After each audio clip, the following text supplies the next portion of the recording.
নমস্কাৰ আপোনাক আজিৰ ভিডিঅ'লৈ স্বাগতম জনাইছো। আজিৰ ভিডিঅ'ত আমি আগবঢ়াব লৈছো সেপ্টেম্বৰ মাহৰ বাবে মীন ৰাশিৰ মাহিকীয়া ৰাশি ফল। কেৰিয়াৰ দৃষ্টিকোণৰ পৰা এই মাহটো মধ্যম হোৱাৰ সম্ভাৱনা আছে।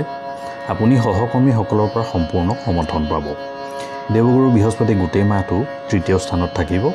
আপুনি কৰা কঠোৰ পৰিশ্ৰমৰ অনুপাতে আপুনি লাভৱান হ'ব, কিন্তু এলেহুৱা হোৱাৰ প্ৰৱণতা আপুনি এৰাই চলিব লাগিব, কাৰণ ইয়াৰ বাবে আপুনি হয়তো বহু সমস্যাৰ সন্মুখীন হ'ব পাৰে।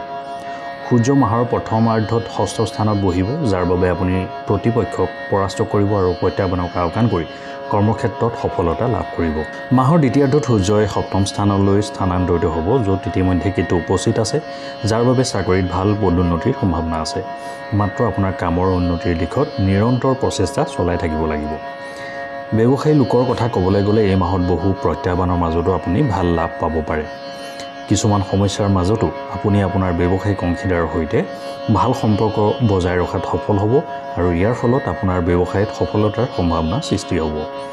মাহৰ আৰম্ভণিতে বুধ পঞ্চম স্থানত উপস্থিত থাকিব আৰু আপোনাৰ আয় বৃদ্ধি কৰি ব্যৱসায়ত অগ্ৰগতি দিব। 4 ছেপ্টেম্বৰৰ পৰা বুধ সিংহ ৰাশিৰ ষষ্ঠ ঘৰলৈ স্থানান্তৰিত হ'ব, যাৰ ফলত ব্যৱসায় আৰু মূলধনী বিনিয়োগ হ'ব পাৰে। আৰ্থিক ক্ষেত্ৰত এই মাহটো আপোনাৰ বাবে উত্থান পতনৰে ভৰি পৰাৰ সম্ভাৱনা আছে। মাহৰ আৰম্ভণিতে বুধ পঞ্চম স্থানত বহি একাদশ স্থানলৈ সম্পূৰ্ণ দৃষ্টিৰে চাব, যাৰ বাবে ব্যৱসায় আৰু অন্যান্য পৰিস্থিতিৰ পৰা লাভৱান হ'ব পাৰিব। ইয়াৰ বাহিৰেও দেৱগুৰু বৃহস্পতি গোটেই মাহটো তৃতীয় ঘৰত বহি আপোনাৰ একাদশ ঘৰটোক চাব আৰু আপোনাৰ আৰ্থিক অগ্ৰগতি প্ৰদান কৰিব। চতুৰ্থ ঘৰত বহি থকা মংগলে পৰিয়ালৰ ধনৰ পৰা যিকোনো নতুন সম্পত্তি আহৰণৰ ক্ষেত্ৰত সফলতা প্ৰদান কৰিব পাৰে। কিছু স্থাৱৰ সম্পত্তি ক্ৰয় কৰাৰ সম্ভাৱনা থাকিব পাৰে। ৰেট্ৰগেট শনি গোটেই মাহটো আপোনাৰ দ্বাদশ স্থানত থাকিব আৰু আপোনাৰ অহৰহ খৰচ কৰাই ৰাখিব, যিটো নিয়ন্ত্ৰণ কৰাটো আপোনাৰ বাবে কঠিন হ'ব। সেয়েহে আপুনি সেইবোৰৰ প্ৰতি মনোযোগ দিব লাগিব। যদি আপুনি প্ৰেমৰ সম্পৰ্কত আছে, তেন্তে এই মাহটো আপোনাৰ বাবে ভাল হোৱাৰ সম্ভাৱনা আছে।